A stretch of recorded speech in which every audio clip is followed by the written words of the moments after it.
อนเป็นวัดร้างโบราณสืบสาน2524พระมหาราชครูเกษราปัญญาปรมาติกาจารย์จากวัดดาภัยเชียงใหม่สืบสานเวลาผ่าน131 ปีนานไกล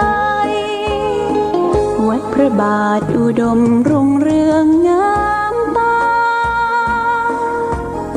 เจ้าน้อยบุญทาวงศาข้าหลวงปวงเชียงใหม่ปกครองหัวเมืองฟ้าทุ่มเทแรงกายแรงใจทุกชาติพันธุ์รวมใจรักษา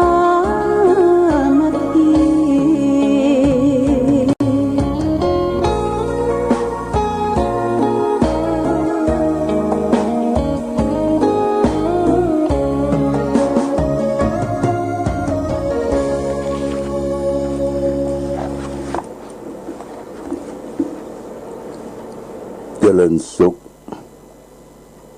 ศรัทธาสาธุชนญาติโยมท่านพุทธบริษัททั้งหลายวันนี้รายการธรรมประทีปส่องต่างก็ได้มาพบปะกับพ่อแม่พี่น้องศรัทธาสาธุชนญาติโยมแห่งครั้งหนึ่ง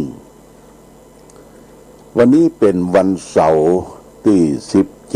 17เดือนเมษายนพุทธศักราช2564ซึ่งตรงกับเดือน8เหนือเดือน6ใต้ขึ้น6ค่ำญาติโยมวันนี้เป็นวันเสาร์เป็นวันหยุดเนาะหยุดการหยุดงานในช่วงวันหยุดนี่ช่วงสุดท้ายของวันสงกรานต์ก็ญาติโยมที่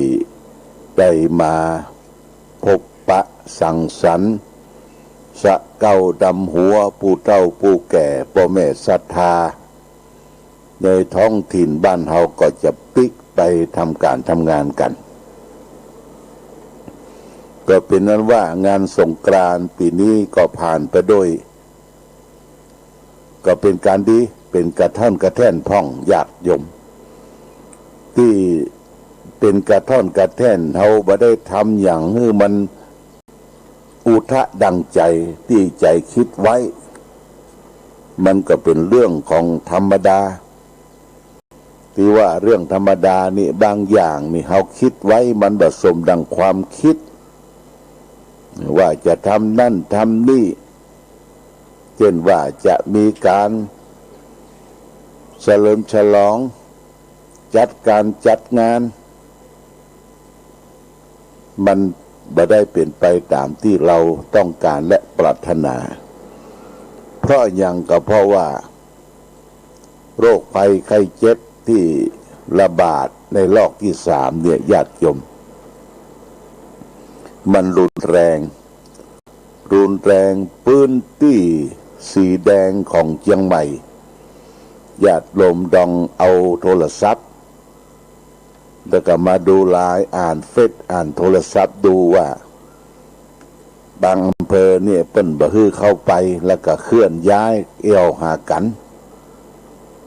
แม้แต่คนป่วยเฮาบ่จำเป็นอย่าบ่ต้องไปเยี่ยมจะฮักกันปุ่นใดเพียงใดเป็นหน้าที่ของหมอของแพทย์ที่จะเปิ้นเยียวยารักษาอย่างเต็มที่ทั้งรักษาและป้องกันญาติโยมนี่เป็นเรื่องสำคัญแต่เมืองฝั่งเฮานี่ก็อยู่ในโซนไม่ใช่สีแดงเป็นโซนสีส้มสีอย่างเนี่ยนะมีประมาณ10 กว่าคน10 ถึง 50 คนเนี่ยคือจะต้องอยู่ที่โรงพยาบาลเพิ่งกำลังฟูมฟักรักษาดูแลคนไข้เป็นอย่างดีญาติโยมนะ ต้องเป็นห่วงหรือบุคคลใดที่ไปตรวจครั้งแรกบ่พบคือแมงนี่มันฝังตัวอยู่ญาติโยมต้องไปตรวจซ้ำครั้งที่สองนะถึงจะพบนะอันนี้ก็ช่วยกันนะช่วยกันอย่าได้ไปประมาทในช่วงนี้เราก็จะต้องเอาธรรมะของพระพุทธเจ้ามาใช้ธรรมะที่ว่านี่ขันติความอดทนความอดทนน่ะเป็นตบะอย่างยิ่งเป็นเหตุให้นำมาแห่งความประสบความสำเร็จการอดทนนะเขาจะทนอย่างพ่องในญาติโยมนะพระพุทธเจ้าท่านจัดหลักของการอดทนไว้3ประการขันติความอดทนเนี่ย1ทนกรักกรรมคือทนต่อทำการทำงานหิเบียหาเงินเคลื่อนไหวร่างกายหน้าที่มันญาติโยมเราจะไปรอมาวาสนาช่วยรอสิ่งนั้นสิ่งนี้รอถูกหวยโรยเบอร์รอสิ่งฟุกจากการบัญญัติการงานนั้นเป็นไปบ่ได้ระญาติโยมต้องทำการทำงานคนเขาจะมีสตุ้งสตางมีปัจจัยเงินทองหนึ่งต้องมีอุทานะสัมปทามีความมั่นต้องอันที่จะเสาะแสวงทรัพย์หาได้เมื่อแสวงทรัพย์หาได้ก็รักษาทรัพย์ที่หาได้ความมั่นน่ะคือเก็บเซฟรักษาเพื่อมันมีหูหัวรู้รั่วหรือหูหัวถึงวันนี้ก็มันมีอยู่4หูญาติโยม1หัวตั้งการพนัน2หัวเป็นนักเลงสุราตลอดถึงยาเสพติดทุกชนิด3หัวจากการคบคนชั่วเป็นมิตรนะคบคนชั่วคือคนบดี4หัวจากเป็นนักเลงผู้หญิงเนี่ยเป็นเจ้าชู้หลายเมียญาติโยมทหารเปิ้นงามในแต่งตากี้แต่งเอามือถือมาถ่ายไอ้เลยงามแค่แหละเนี่ยคือเป็นนักเลงเจ้าชู้ถึงมือถือนี่ญาติโยมประเดี๋ยวนี้มันผิดกฎหมายเนี่ยถ้าเราบัดรับอนุญาตจากบุคคลนั้นบุคคลนี้ไปถ่ายในส่วนตัวเปิ้นนี่นะเรียกว่าละเมิดสิทธิส่วนบุคคลเอาไปโพสต์ถ่ายเซลฟี่ยังกระตามเนี่ยที่เอาไปเอียงเปิ้นละก็ถ่ายเอารูปไปติดกับตัวเก่าเลยนะอย่างเขาเป็นพระเอกเนี่ยบัดได้ละญาติโยมเนี่ยบัดได้แต่กี้ก็ได้ยินข่าวทราบข่าวว่ามีผู้ป่วยจากโรคโควิดเนี่ย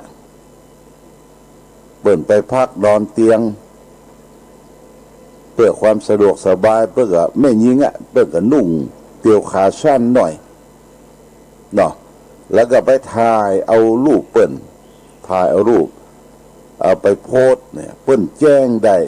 ละเมิดสิทธิส่วนบุคคลนี่ญาติโยมตำพึงตำพางบางคนนี่มันพกมือถือลูกพกใส่เอวมีอย่างกระจกถ่ายถ้าเปิ้นบ่ได้บ่ได้บอกว่าถ่ายเนี่ยมันผิดนะผิดกฎหมายนะผิดกฎหมายคอมพิวเตอร์ละเมิดสิทธิส่วนบุคคลอย่าไปเงี้ยจะไปทำหลวงพ่อก็ได้หันพระหันเด่นหันตู้เจ้ามันจังจกมาถ่ายไปเลยยกมาถ่ายแล้วก็โพสต์ไปหาว่าเปิ้นงามไอ้แหละแดะโอ้บัดได้เด้อญาติโยมเด้อผิดอันนี้ก็คือเรื่องของการละเมิดสิทธิส่วนบุคคลกฎหมายคอมพิวเตอร์มันมี นะต้องได้รับอนุญาตก่อนอนุญาตก่อนอย่างหลวงพ่อได้อยู่วัดอยู่ว่าได้นำพามีคนมาลักถ่ายมาถ่ายเอาไปโพสต์ในที่ต่างๆแจ้งจับได้แจ้งยับได้ละเมิดสิทธิส่วนบุคคลญาติโยมไม่ใช่มีอย่างเขาก็ใจไปตำพึดตำพือบ่ได้คิดพิจารณานี่บ่ได้ต้องคิดพิจารณาก่อนนี่คือความอดทนคนเฮาถ้าอดทนหนึ่งทนกลักกรรมทนต่อทำการทำงานหิเบี้ยหาเงินที่เงินทองบ่อยู่ก็เพราะมันหัวอยู่สี่หัวการพนันเล่นถั่วโปไฮโลไพ่หามรุ่งหามค่ำนะญาติโยมแล้วหัวเป็นนักเลงสุราโอ้เล่าเหี่ยวควรนั่งเฝ้ากันเมื่อแรงไปถึงเมื่อคืนพุทธกตีถ้วยตีจ้อนนั่งเฝ้ากันนะบ่กุ้งบ่ปอก็เอาไปซื้อมาแหมมากินกันได้ประโยชน์นะอย่างทำลายสุขภาพร่างกายมีโทษถึง6อย่างกินเหล้าบางคนที่มันกินไปเพราะมันบ่หูลูกถ้าหูไปจ้างมันกินมันเป็นโรคลูกมีโทษถึง6อย่างท่านผูกเป็นคำกรสอนใจว่าอันสุราเมรัยใครเสพติดพาชีวิตมืดมนจนฉิบหาย1ทรัพย์สินของตนนั้นพลันวอดวาย2อาจตายด้วยทะเลาะเพราะความเมา3เจ็บป่วยด้วยโรคาพยาธิ4คนตำหนินินทาพาอับเฉา5หน้าด้านหนักหนาเวลาเมา6ปัญญาเขาหดบทสิ้นปัญญาเขาก็คือปัญญาโง่ญาติโยมปัญญาโง่ดีบริกินด้วยกันนั่งวงกันผู้บทูคูกันตีกันบุกกันฆ่าฟันบันแตงกันทะเลาะวิวาทในวงเหล้าวงสุรา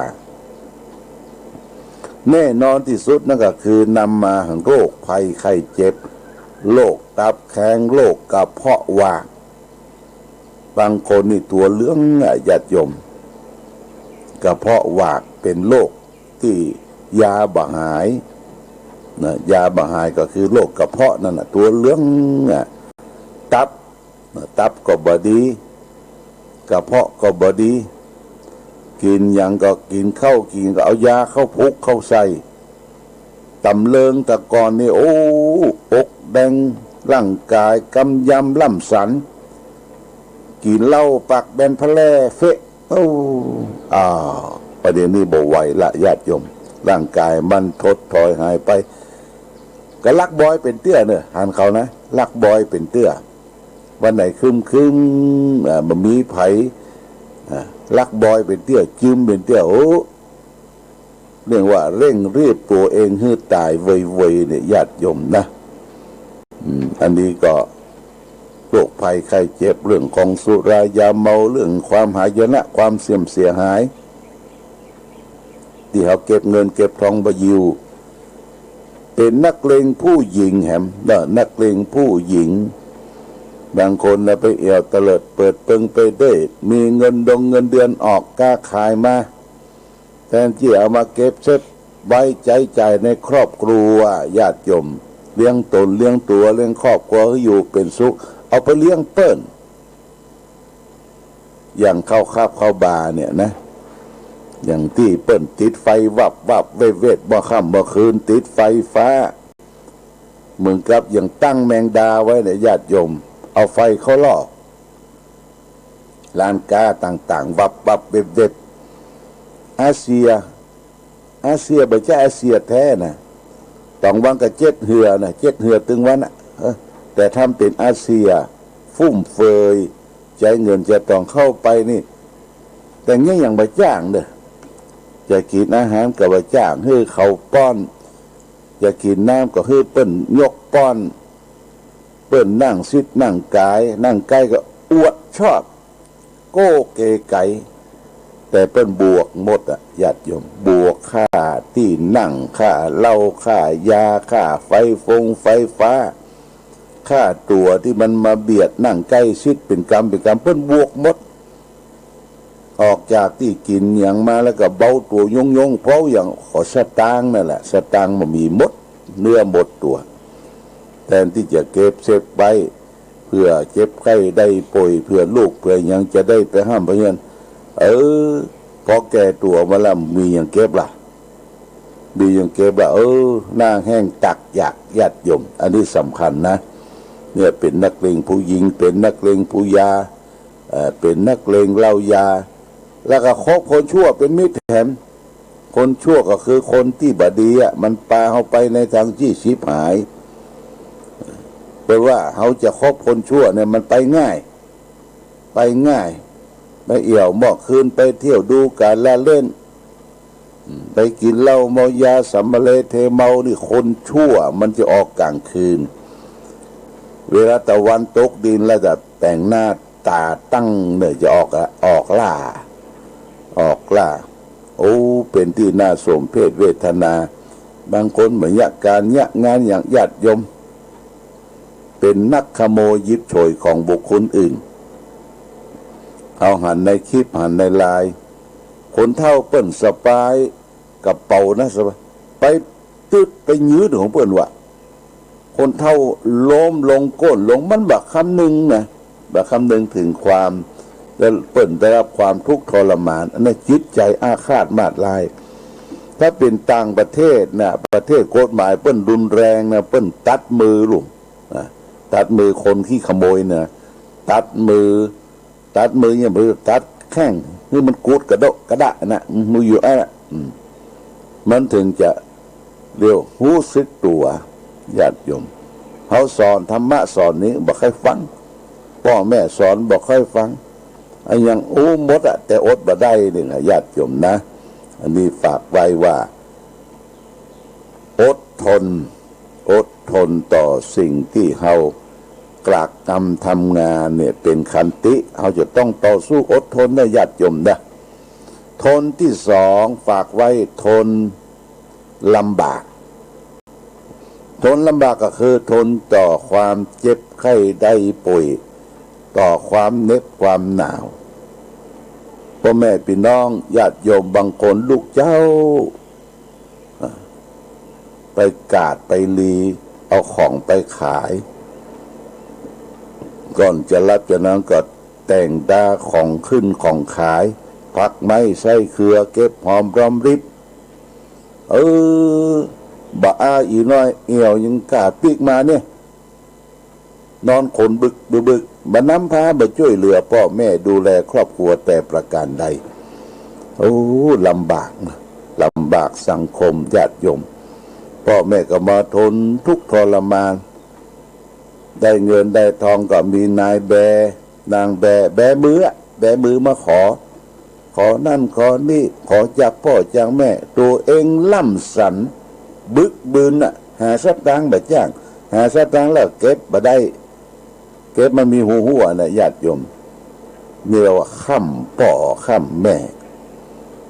จนเปิ้นเจ็บไข้ได้ป่วยแล้วก็ไปดูแลพ่อกอยถึงตลอดรอดฟังอันนี้เมื่อเจ็บไข้ได้ป่วยแล้วทุกคนต้องทนลำบากท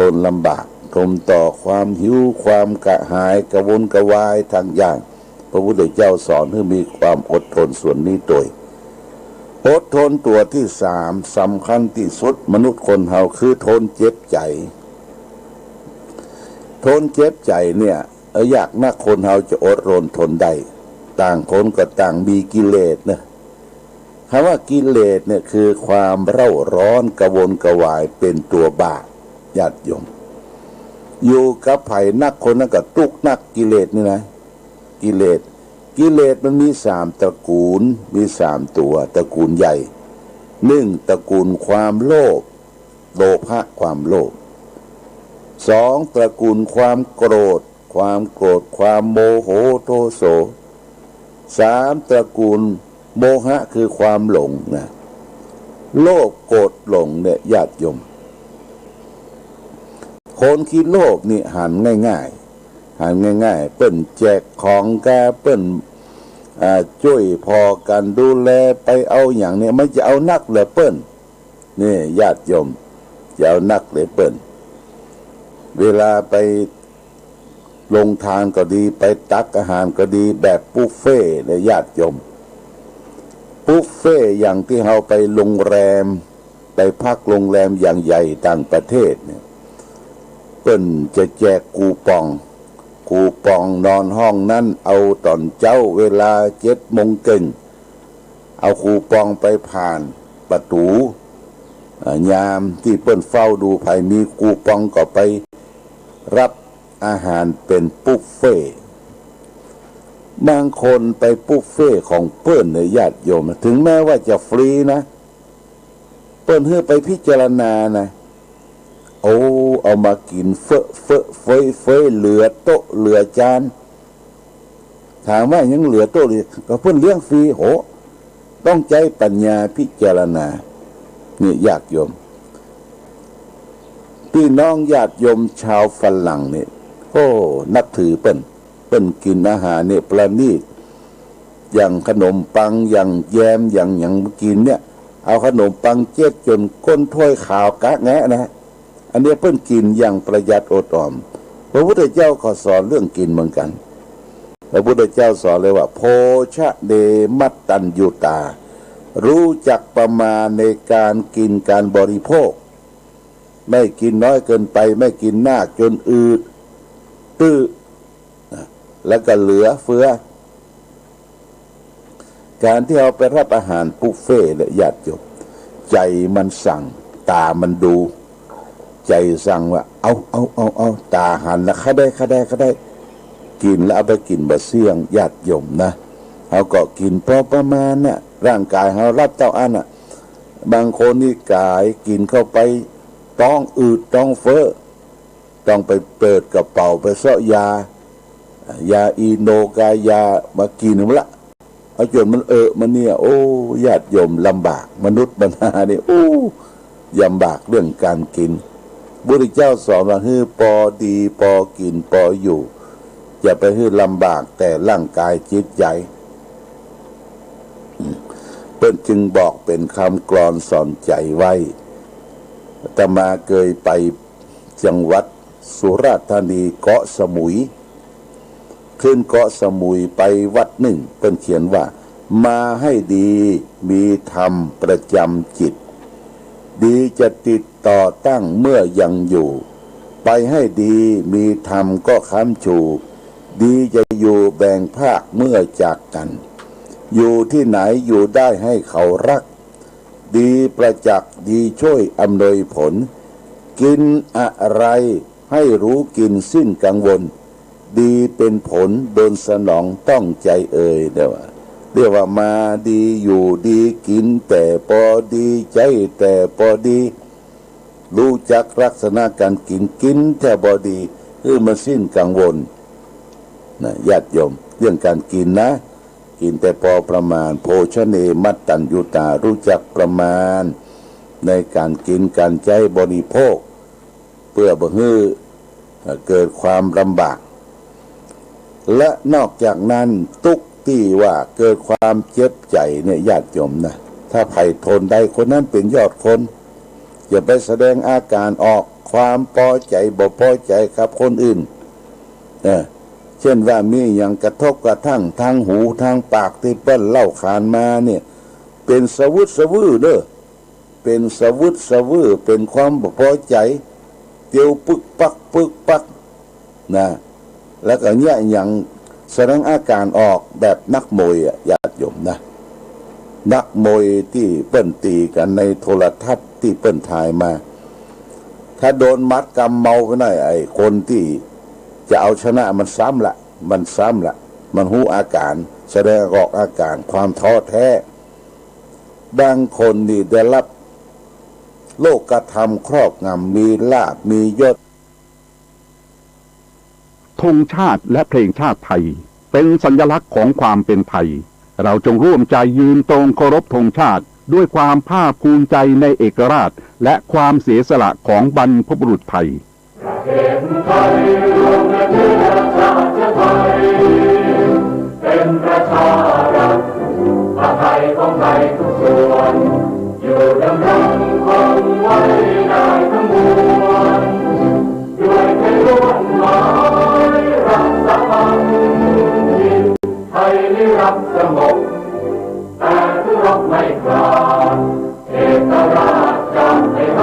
ใครคนดีสละเรือทุกอย่างเป็นทางทะเลพระดวงประเทศชาติไทยประเวณีไทยจะอยู่ นมัสการเจ้าค่ะวิกฤตโควิด -19 จะมีหลักธรรมใดช่วยได้บ้างไหมเจ้าคะเจริญพรสมัยพุทธกาลเกิดเหตุโรคระบาดในเมืองไวสาลี พระพุทธเจ้าให้คณะสงฆ์สวดพระพุทธมนต์เพื่อความเป็นสิริมงคลของบ้านเมืองและให้ประชาชนมีสติเกิดปัญญารอดพ้นจากภัยพิบัติได้สถานการณ์นี้ทุกคนตระหนักแต่อย่าตื่นตระหนกคนไทยต้องมีสติเพื่อฝ่าวิกฤตโควิด -19 ไปด้วยกัน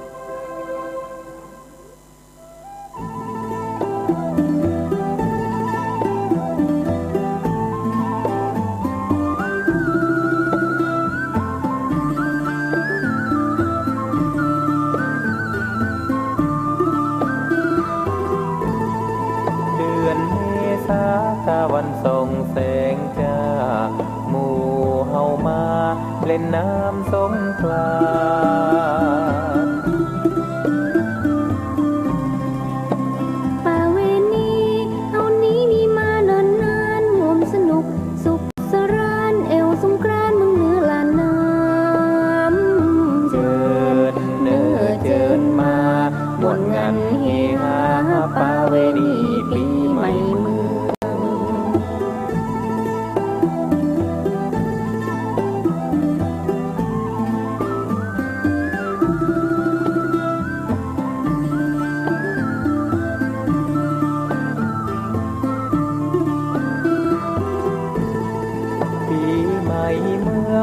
คนเมืองร่วมใจก่อเจดีย์ทรายแต่งกายพื้นเมืองแห่สลุงตรงใจฮับปีใหม่เมืองสมนำพระเฮารุ่งเรืองฮับปีใหม่เมืองหอเติงมาจุมหมู่ล้านนาปีใหม่แก้วพญาจ้อยโซเวลมามวนใจ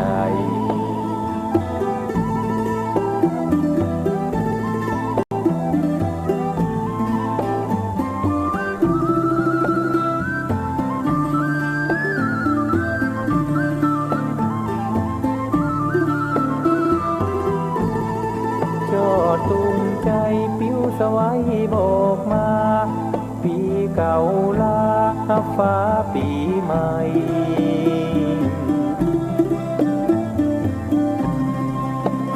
รวมทำบุญ